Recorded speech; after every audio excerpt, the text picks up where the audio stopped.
Good morning. My name is Tosin Balogun, and I just want to talk to you briefly about the book I just wrote. It's titled David and His Family. Now, David and His Family is a book on comprehension and composition for children. So, if you do have a child that you work with, or you have a child of your own who is learning to read and learning to write about their family, then this is a book that you want to get from them, for them rather. And I'm just going to say a few more things about the book. Now, basically, of course, we just try to create a format for your child to learn to read and write about their family, using a sample of David's family, as a guide. So they will read the comprehension passage and they will answer the questions that follow.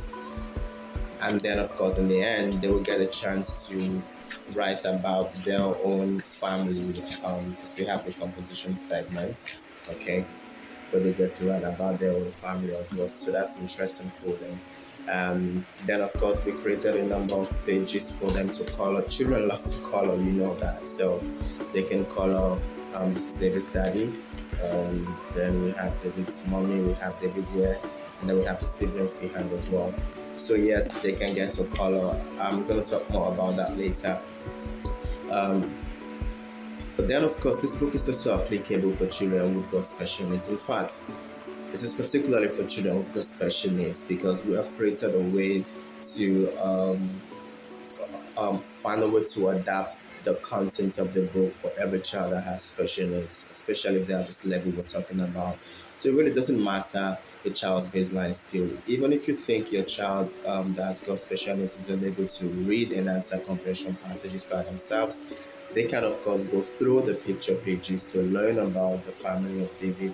They can also go through the picture pages or the picture page here where they are going to impute their own family members in as well. And they can use this to learn about their own family. Therefore, they will be trying to bring into real life experience what they've learned about David's family. And so they are learning comprehension as well in this way.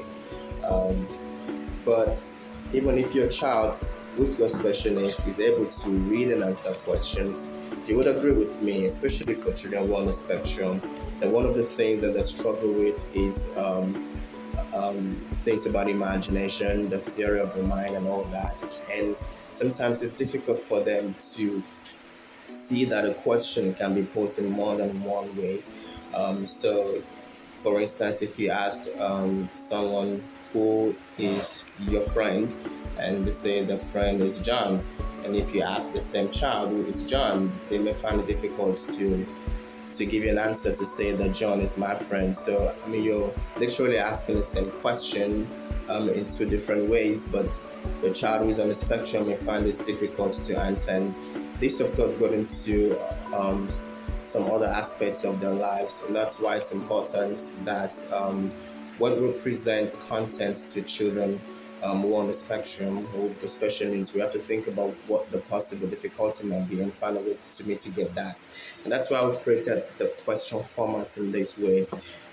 It's just a simple comprehension question passage that, if I want to go the mainstream way, there probably will be 5 to 10 questions for you to ask based on the short passage. However, what I have done is to expand the questions to ask the questions in many ways to the point that we have 24 questions.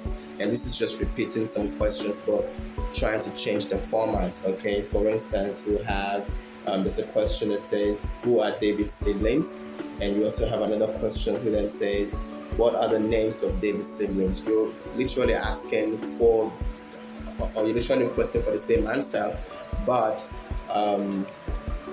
what you have done is to present the question in two different ways. So your child will get to learn to answer the WH question, I mean, whether they have special needs or not, yes.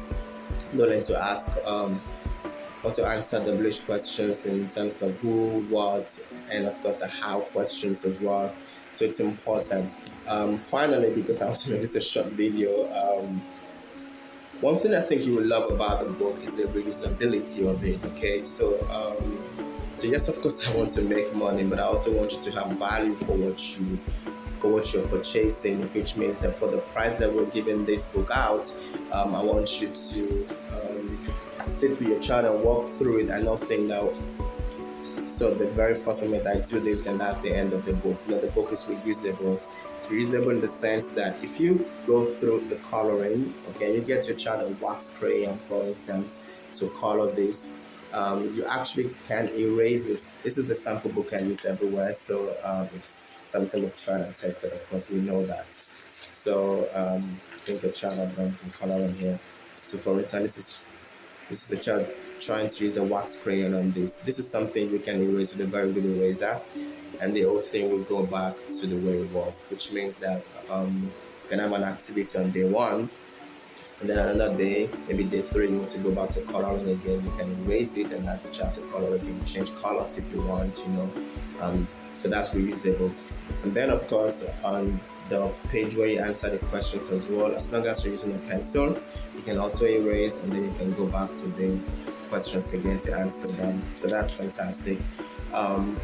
Something that would interest people that work with children with special needs would be this second part of the book, where what I have done is to then look at the comprehension passage as a whole, and then begin to bring out the sentences, like 2 sentences at a time.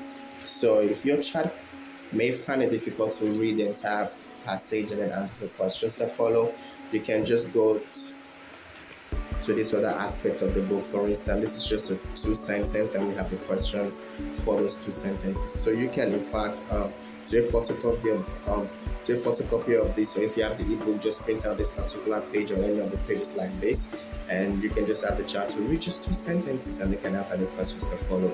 So that, like I said, doesn't matter the level your child is, you can find their level using this book. It really is a fantastic book. Something I'm really excited about. I don't think I had this level of excitement when I was writing the book, but I mean, thinking about it over and over again, I really find it interesting.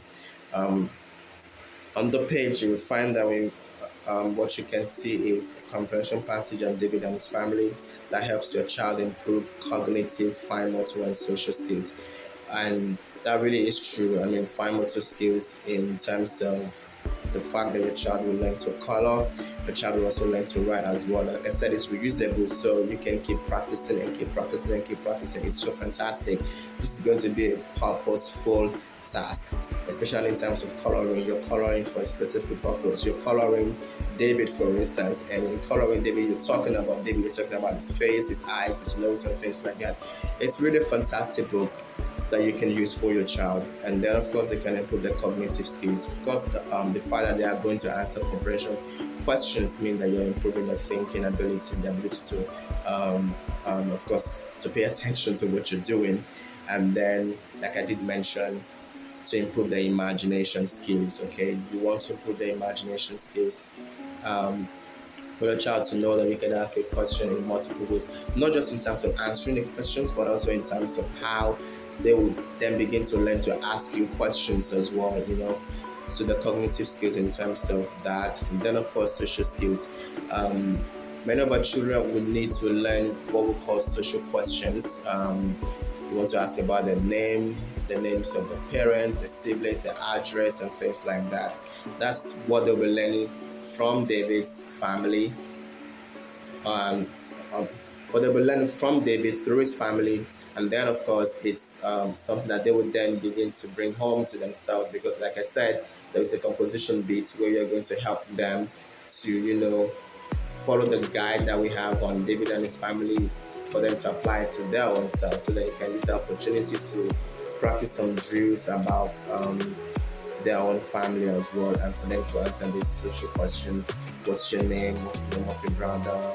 Who is your sister? Things like that. So that's just briefly about the book. So yes, the book is out, and you can make your copies. You can purchase your copies. You can DM me personally, or you can follow the link and make your place your own order. Thank you so much. In subsequent videos, I am going to be talking about some of these things in much more depth. Maybe we'll be able to get some children who practice some of the activities, and then you can see how you can help your child, to maximize the content of this book. Again, This is my gift to the world. Okay, it's a compassion passage on David and his family. Thank you.